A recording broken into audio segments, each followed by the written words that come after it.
All right, this is Matthew Haskett for Leading Organizations. What is Holacracy? Holacracy is an organizational model. It's an alternative to the hierarchy that we're kind of familiar with. The goal is to increase autonomy, and it involves adopting an extra organizational constitution. And the constitution is amended or repealed by ratifiers. So there are some criticisms of Holacracy for being excessively codified. There's a lot of minutia to it. One thing that I read, I think it was on one of the Medium articles, which is an organization that adopted Holacracy. They compared it to the rules of Dungeons and Dragons. Not sure how familiar you guys are with those, but I actually have a few of those books from the early 2000s. You're supposed to have 3 of these to play the game, and they're each nearly 300 pages long. It's not that bad in Holacracy, but there is a lot of minutia. Also, it isn't intrinsically less hierarchical, and it isn't intrinsically less bureaucratic. It really is determined by how you define the roles and how you draw your circles. Holacracy doesn't necessarily address positives and negatives of various group properties. In fact, when I was reading about Holacracy, Zappos, for example, really pressured employees to take Holacracy or to go. And that just sounds sort of like pressures to conform to norms and accept positions they might find problematic.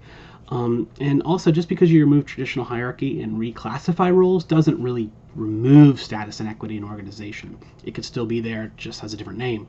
And although it's capable of implementing motivational strategies, it isn't clear how to best leverage them. Goal setting is undefined, and there's really no guarantee for organizational justice.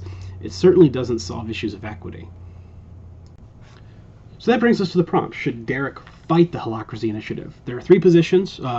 Roy Germais, the CEO, he went to a training course in Las Vegas and now thinks it's the key to boosting engagement and performance.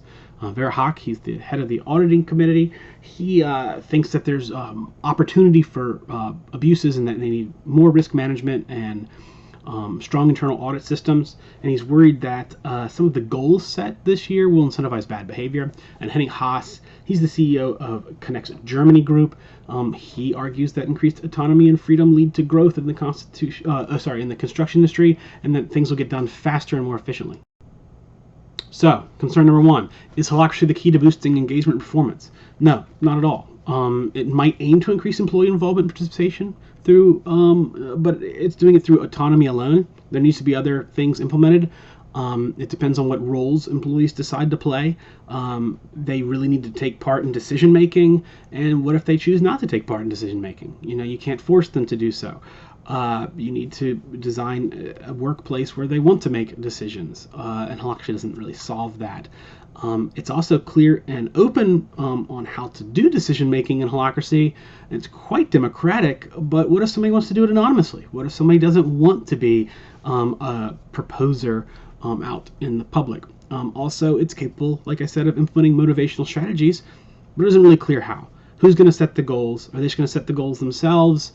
Well, setting goals yourselves doesn't necessarily correlate with greater outcomes. This is, once again, there's nothing really here that says this will guarantee engagement and performance. As far as opportunity for fraud and abuses, well, first of all, the fraud committed by the Russian team occurred under a traditional hierarchy. So I don't really understand why that criticism needs to be made. The increased oversight and auditing efforts necessary for organizational, legal, or ethical needs can be instituted in a Holacracy. There's nothing against that. You simply make a circle that covers quality management or something like that, or ethics, and they can go around and have that type of job. It's unclear how organizational goals will lead to abuses or incentivize bad decisions in a Holacracy. It just sounds like an issue with the firm's incentive structure or reward system. They probably should reform that anyway. And lastly, will it lead to autonomy and freedom that creates growth? Probably, but they don't do it by themselves. They need to have other strategies implemented to increase participation in decision making by employees. And while it might sort of replace and sort of get rid of needless bureaucracy, it's just going to create arcane rules and excessive processes that employees have to learn. So I'm not necessarily sure which is worse.